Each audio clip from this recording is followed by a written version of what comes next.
গাজায় পাঠানো বাক্স ভর্তি ত্রাণ জোরপূর্বক দখলে নিচ্ছে অসাধু ব্যবসায়ী আর গ্যাং সদস্যরা। বিনামূল্যে পাওয়া সহায়তার পণ্য বিক্রি করছে চড়া দামে। পরিস্থিতি নিয়ন্ত্রণে স্থলপথে নজরদারির আওতায় ত্রাণ পাঠানোর পরামর্শ দিচ্ছেন বিশেষজ্ঞরা। অন্যদিকে গাজায় ত্রাণ পৌঁছালেও সেগুলো খুব একটা পুষ্টিকর নয়, তাই অনাহার আর অপুষ্টিতে ভোগা শিশুদের জন্য সেসব তেমন উপকারী নয়। জেনেক্সে শিফট করো, লাইফকে লিফট করো।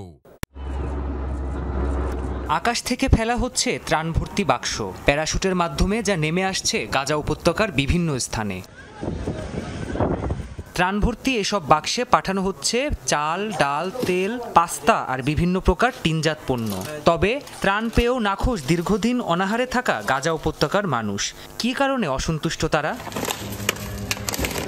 বিশ্লেষকরা বলছেন, যেটুকু ত্রাণ পাঠানো হচ্ছে পরিমাণে তা যথেষ্ট নয়, নেই পুষ্টি উপাদান। ফলে উপত্যকার অপুষ্টিতে ভোগা শিশুদের বিশেষ উপকারে আসছে না সেগুলো। বাচ্চাদের এই ক্যান ভর্তি খাবারগুলো খাওয়ানো কতটা স্বাস্থ্যকর? তাদের ফল, মাংস আর ডিমের মতো পুষ্টিকর খাদ্য প্রয়োজন।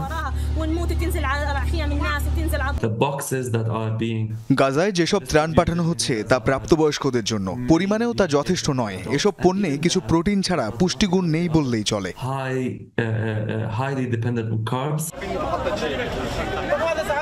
দুর্ভিক্ষ কবলিত গাজায় অল্প পরিসরে যেসব ত্রাণ পৌঁছাচ্ছে তার একটি বড় অংশই আবার জোরপূর্বক দখলে নিচ্ছে গাজার অসাধু ব্যবসায়ী ও গ্যাং সদস্যরা। পরে তা চড়া মূল্যে বিক্রি করা হচ্ছে ক্ষুধার্ত অসহায় গাজাবাসীর কাছে। কিছু লোক ত্রাণ নিজেদের দখলে নিয়ে নিচ্ছে আর ব্যবসায়ীরা সেগুলো লুকিয়ে রাখছে। ত্রাণ থেকে পাওয়া বেবি ফর্মুলা মিষ্টি, আইসক্রিম আর শরবতের দোকানে বিক্রি করা হচ্ছে।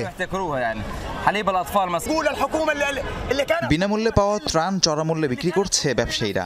1 কেজি আটা $60 আর ডাল সর্বোচ্চ $35 বিক্রি হচ্ছে। এত অর্থ আমরা কোথায় পাবো?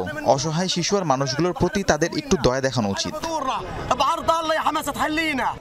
বিশ্লেষকরা বলছেন, এয়ারড্রপ পদ্ধতিতে ত্রাণ বিতরণের ফলেই এই বিশৃঙ্খলা তৈরি হয়েছে। ত্রাণের বাক্স শরণার্থীদের তাঁবুতে পড়ে হতাহতের ঘটনাও ঘটেছে।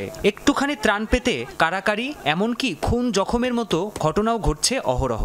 এ পরিস্থিতিতে স্থলপথে নিয়মতান্ত্রিকভাবে ত্রাণ বিতরণকেই একমাত্র সমাধান বলে মনে করছেন বিশ্লেষকরা।